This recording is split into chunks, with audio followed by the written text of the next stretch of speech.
Nós vamos ler em Marcos, capítulo 3, a partir do versículo 20. E diz a palavra de Deus: Então Jesus entrou numa casa, reuniu outra vez a multidão, de modo que nem conseguiam comer. Quando os seus ouviram isso, saíram para o prender, pois diziam: está fora de si. Os mestres da lei que tinham descido de Jerusalém diziam: está possesso de Beelzebul, e pelo príncipe dos demônios expulsa os demônios. Assim Jesus, chamando-os a si, disse-lhes por parábolas: como pode Satanás expulsar a Satanás? Se um reino se dividir contra si mesmo, tal reino não pode subsistir. Se uma casa se dividir contra si mesma, tal casa não pode subsistir.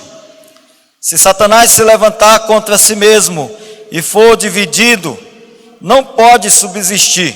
Chegou o seu fim. Ninguém pode roubar os bens do valente, entrando em sua casa, se primeiro não o amarrar. Só então saqueará a sua casa. Na verdade vos digo que todos os pecados e toda a sorte de blasfêmias serão perdoados aos filhos dos homens. Mas qualquer que blasfemar contra o Espírito Santo nunca obterá perdão, mas é culpado de eterno pecado. Jesus disse isso porque alguns afirmavam: está possesso de espírito imundo.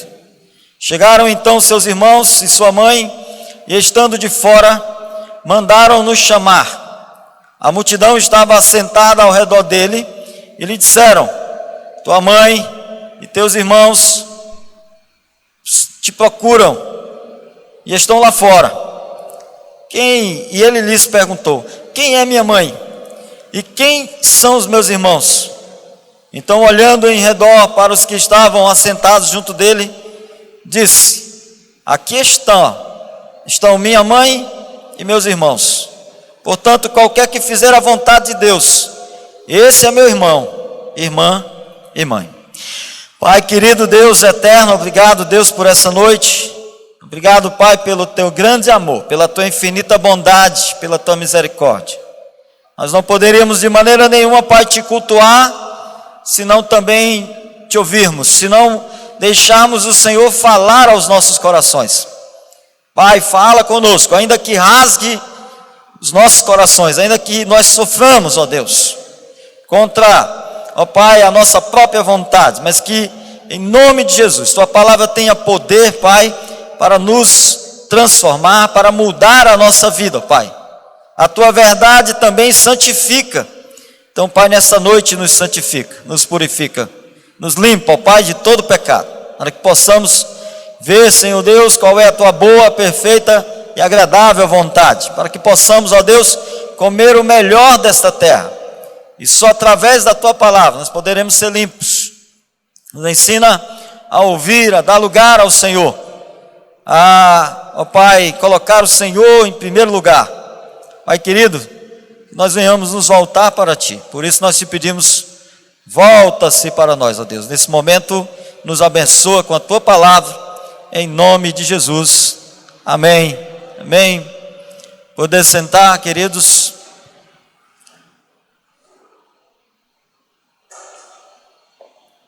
Esse é um evangelho complicado, um dos textos mais complexos do evangelho. Nós temos ele em 3 lugares. São os evangelhos sinóticos: Mateus, Marcos e Lucas vão tratar desse texto.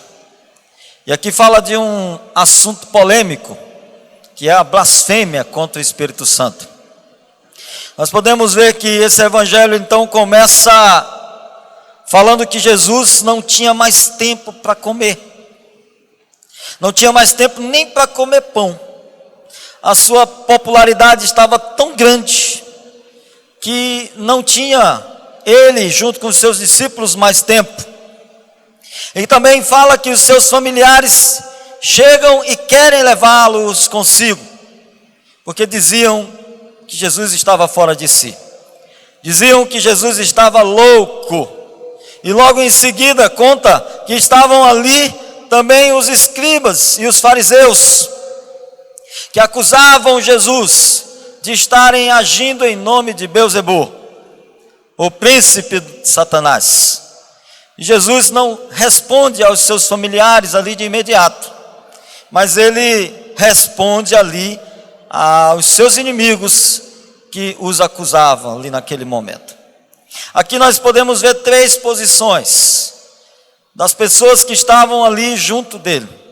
Primeiro, a gente pode ver a multidão que cercava Jesus, que amontoava-se ali para buscar a cura, para buscar o milagre, para receber os seus conselhos, para serem salvos. E eles estavam ali próximo de Jesus. Em Mateus, no capítulo 12, no versículo 22 e 23 diz: então levaram-lhe um endemoniado, que era cego e mudo, e Jesus o curou, de modo que ele pôde falar e ver. Todo o povo ficou atônito, e começaram a dizer: não será este o filho de Davi? Não será este o filho que vem em nome do Senhor? A multidão começou a dizer: porventura não é este o que havia de vir? Não seria ele o Messias, o Salvador tão esperado? Porventura não é o próprio Deus feito homem? Não será este ou esta a era messiânica, o tempo da graça? Não será este o tempo da visitação de Deus? A multidão estava atônita. A multidão estava confusa. Mas a multidão buscava Deus. A multidão buscava o Senhor naquela hora. Eles diziam: é o filho de Davi, é o Senhor. Mas nós tínhamos ali mais um povo, que significava ali a segunda posição, que era a família de Jesus. No versículo 21, a palavra de Deus diz, no capítulo 3, versículo 21, quando os seus ouviram isso, saíram para o prender, pois diziam: está fora de si. A família de Jesus então começa a entender que o seu irmão, seu filho estava ficando louco, porque eles concluíram que se Jesus não tinha condições de cuidar dele mesmo, não tinha condições de cuidar de um povo. E eles foram até aquela casa, mas a casa estava tão cheia que eles ficaram do lado de fora. Eles não conseguiram entrar. E aí então alguém fala ao Senhor: Senhor, a tua família, tua mãe, teus irmãos estão aí fora. E eles vieram para te buscar, porque a família queria prender, amarrar Jesus.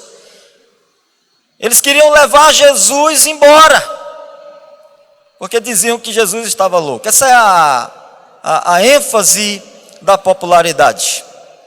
A gente vê agora o último caso, né, o falecimento do Gugu. Gugu sai do Brasil dizendo: vou morar fora porque eu quero paz.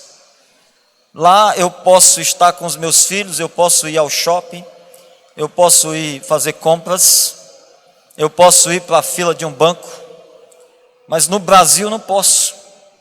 Interessante que ele contava a história que todas as vezes que saía com os filhos iam na frente e ele ficava atrás, porque a multidão fechava, ele tinha que tirar fotos, ele tinha que dar autógrafo.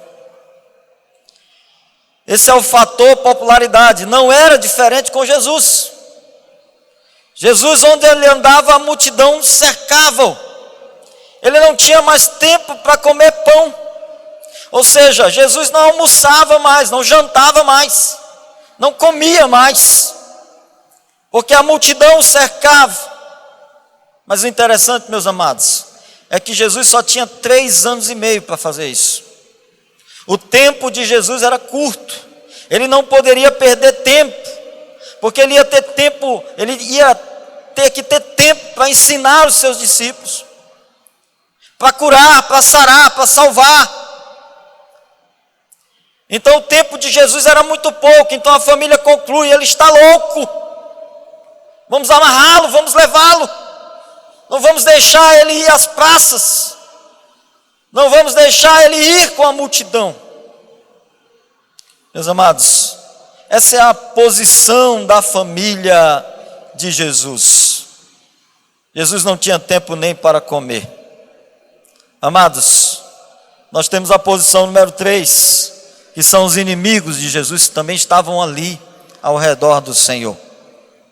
Eles pensavam então que Jesus era um violador do sábado. Depois que Jesus curou aquele homem da mão ressequida ali na sinagoga, quando Jesus sai da sinagoga, nós aprendemos que Jesus deixa a sinagoga agora para ir pregar nas praças, pregar nas ruas.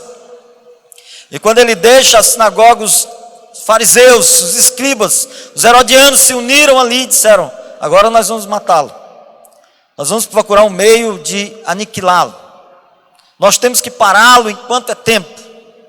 Por isso nós vamos ter que arranjar um meio, conseguir uma maneira para poder parar, porque senão ele vai tomar a multidão. Os fariseus, os herodianos, os escribas, eles demandavam o poder na época, e eles queriam estar sempre numa posição elevada, queriam estar no comando da comunidade, da multidão. Mas a partir daquele momento em que cresce a popularidade de Jesus, cresce também a onda de oposição contra o Senhor. E Jesus agora, naquele mesmo momento, ele começa a realizar mais um milagre importante. Ele pega um homem endemoniado, um homem que era cego e um homem que era mudo, e ele cura aquele homem, ele tira o demônio daquele homem. E naquele mesmo momento que acontece, aquele homem passa a falar, passa a enxergar, e a multidão então enlouquece. Mas eles decidem: ou nós tomamos uma posição agora, ou nós vamos perder a multidão. Eles então decidem difamá-lo, acusá-lo, e começam a mentir contra ele. Vem aí então a blasfêmia contra o Espírito Santo de Deus. Eles acusaram Jesus de estar agindo com o poder de Belzebu. Belzebu era o príncipe de Satanás, a junção de duas palavras: Bel, que significava Baal, o Senhor, e Zebu, moscas. Então, o Senhor das moscas, o maioral de Satanás. Então eles acusam. Ele não está agindo em nome do Senhor, ele está agindo em nome de Satanás. E aí vem o grande perigo para o ser humano. O ser humano pode blasfemar contra tudo e contra todos, mas ele não pode blasfemar contra o Espírito Santo de Deus. Se ele blasfema contra o Espírito Santo de Deus, ele é réu de morte para sempre. Isso já acontece lá no Antigo Testamento, porque não poderia se falar o nome de Deus em vão, não poderia difamar o nome do Senhor. Aquele que difamasse o nome do Senhor em vão era digno de morte, de apedrejamento imediatamente. Meus amados, aqui então Jesus responde a essas pessoas. E Jesus ele diz: não é possível que uma casa possa estar dividida, e que alguém não pode entrar numa casa e roubar os seus bens se antes não amarrar o valente. Jesus aqui, ele se coloca quase como um ladrão. Interessante essa passagem aqui. Como um ladrão que entra numa casa para roubar os nossos corações. Porque os nossos corações estavam nas mãos do diabo. O valente, o homem forte da casa aqui é Satanás. E Jesus admite duas coisas em relação a Satanás. Primeiro, ele admite que Satanás é um valente. E que Jesus aqui não subestima o poder de Satanás. E hoje em dia o que nós estamos vivendo é isso. Com esse ministério da libertação, com esse ministério espiritual que surge a cada dia, que trata do poder de Deus e do poder do diabo, poder de Deus, poder do diabo. Desse ministério que muitas das vezes as pessoas fazem desse tema chacota. Felizmente hoje o povo está fazendo chacota até de Deus. Imagine do inimigo. E nós temos visto que nos últimos dias isso tem crescido, mas a Bíblia, eu digo a todos vocês nesta noite, a Bíblia jamais, de maneira nenhuma, a Bíblia nos autoriza a tratar dessa maneira, desse tema com leviandade. De maneira nenhuma. Paulo, ele diz bem claro, que Satanás pode se transformar até em anjo de luz. E ele pode enganar muitas pessoas. Satanás, ele pode enganar as pessoas porque Satanás tem muitas máscaras. Tem muitas faces. E nós temos que ter cuidado. Jamais, nem Jesus subestimou o poder de Satanás. Claro, nós que temos Cristo, também não temos que nos acuar. A Bíblia diz que nós devemos nos afastar e nos achegarmos a Deus. E aí então Satanás fugirá de vós. É esse o conselho que Deus nos dá. Não podemos nos achegar tanto, subestimar o poder de Satanás, mas também não temos que ter tanto medo, porque nós temos Deus, nós temos Jesus, e aquele que tem Cristo, Satanás não toca, e nós temos que estar cuidadosos com isso. Mas eles acusam aqui nesse momento Jesus de estar com o poder não do Espírito Santo, mas com o poder de Beelzebul. E perceba aqui que nesse texto Jesus, ele vai falar da sua imensa misericórdia. Às vezes nós nos apegamos tanto a esse tema da blasfêmia, mas nós esquecemos que Jesus nos perdoa de qualquer uma das blasfêmias. Jesus é capaz de pegar o homem mais perigoso do mundo, um assassino.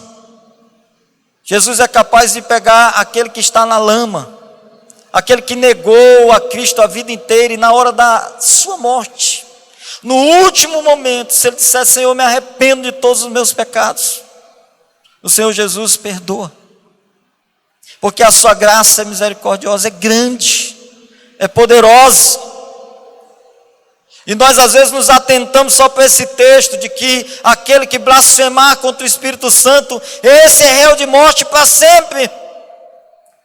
Mas nós temos que compreender que a graça de Deus é maior, o poder de Deus é maior, a misericórdia do Senhor é maior, e que é capaz de perdoar a todos os pecados. Todos os pecados podem ser perdoados, né? Só não pode ser perdoado aquele que blasfemar contra o Espírito Santo.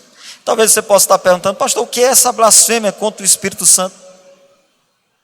Essa blasfêmia contra o Espírito Santo é exatamente não aceitar o poder que está em Jesus. Esse poder que pode libertar. A blasfêmia contra o Espírito Santo é aquele que impede, né? É aquele que fecha a porta da graça, negando o poder de Jesus de salvar, de curar. Era exatamente aquilo que os fariseus estavam dizendo. Ele está fazendo isso aí não com o poder do Espírito Santo, mas ele está fazendo isso com o poder de Satanás. Eles estavam negando o poder do Espírito Santo de Deus, e nós não podemos negá-lo, nunca. Nunca. Às vezes nós queremos julgar as pessoas, às vezes nós queremos dizer: não tem jeito, não tem mais o que fazer, esse aí não. Nós queremos fazer o papel de juiz, mas nós não podemos ser juízes. Só tem um juiz, que é o Senhor. Só Ele é quem pode julgar. A Bíblia diz que nós julgaremos até os anjos. Isso é verdade. Porque nós temos que resolver os nossos problemas aqui. Mas aquele que julga a todos é o nosso Senhor, o nosso Salvador, Jesus Cristo. Às vezes a gente vê alguém se convertendo e diz assim: esse aí nunca vai mudar. Jesus muda. Jesus transforma. Jesus pode transformar o homem. Ele pode fazer das trevas a luz. E blasfemar contra o Espírito Santo é impedir a possibilidade da pessoa ser liberta. É exatamente quando você diz não tem mais jeito, quando você aprisiona o mal dentro do coração. É quando você não dá lugar em seu coração para o Espírito Santo agir. É a prisão. E o que é a prisão? A prisão é o pecado. É quando você não dá lugar para o Senhor Jesus lavar os seus pecados. Ora, se Jesus é aquele que vem para libertar, né? E aí você o acusa de oprimir, a sua libertação fica impedida, né? Mas o texto continua, no versículo 31, né? Aqui a gente vai falar da família de Jesus, né? Ali Jesus está em torno das pessoas, e aí então ouve alguém dizer: olha, a tua mãe, teus irmãos, teus familiares estão aí fora, e eles querem falar contigo. Jesus volta e responde aquela primeira acusação que nós vimos lá no começo, né? Quando ele responde, quando ele diz que os seus familiares, né, são aqueles que fazem a vontade de Deus, né? Ele responde exatamente a aquelas pessoas que estavam também acusando dele estar louco, dele estar fora de si. Então ele responde: mas quem são realmente os meus familiares? Às vezes a gente fica se perguntando, porque uma outra igreja vai estar dizendo que Maria não teve outros filhos. Mas a palavra de Deus é clara, diz que Maria teve outros filhos. Teve filhos e filhas. Foi o caso de Tiago, de José, de Judas e suas irmãs. E eles estavam ali fora, no meio daquela multidão, e estavam querendo levar Jesus, queriam prender Jesus, porque diziam que Jesus estava louco, porque não tinha mais tempo para comer. E aí então, Jesus ele diz: quem pode ter esse direito de se chamar meu familiar, senão aquele que me escuta, e que ouvindo a minha palavra, põe em prática. Talvez Jesus esteja sendo muito duro aqui, muito duro com os seus irmãos, mas até os seus irmãos, até a sua mãe,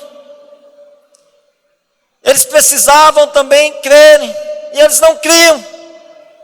Se bem que depois a gente vai ver que eles creram. A gente vai ver o exemplo de Maria depois, a gente vai ver o exemplo de Tiago, a gente vai ouvir o exemplo depois de Judas também, que escreveram a palavra de Deus. Nós não podemos esquecer que o que Jesus está dizendo nesta noite para nós é que Jesus convida também os seus familiares a entrar em seu espírito. Ele também nos convida nesta noite a estar mais perto dele, para que nós possamos ser parte da sua família, para que nós possamos também ser parte da comunhão dele. Nós precisamos também ouvi-lo. O que Jesus estava querendo dizer naquele momento é que se os seus familiares queriam ser seus irmãos, sua mãe, eles precisavam também ouvir a sua palavra, porque era uma necessidade de todos. O que a gente compreende aqui como aplicação nesta passagem é que talvez alguém possa estar dizendo: eu sou filho de fulano de tal que é crente, então eu sou crente também. Não é assim. Você pode estar pensando assim: se minha mãe for, quando ela estiver subindo, eu vou agarrar no vestido dela e vou embora com ela também. Não é assim. Você pode ter 30 anos de igreja. Se você não se converter, não vai. Se você não entregar a sua vida para Jesus, não vai. Não adianta. Até os irmãos de Jesus, a mãe de Jesus, tiveram que crer nele. Tiveram que acreditar no seu ministério. Jesus estava dizendo: olha, se são meus irmãos, se são meus familiares, eles poderiam estar aqui também. Eles poderiam acreditar no meu ministério. E eles não estavam ali. Eles não estavam compreendendo qual era o ministério de Jesus. Jesus tinha que morrer por eles. Amados, que Deus nos abençoe grandemente nesta noite. Que a palavra de Deus tenha lugar em nossos corações. Amém? Que Deus nos abençoe.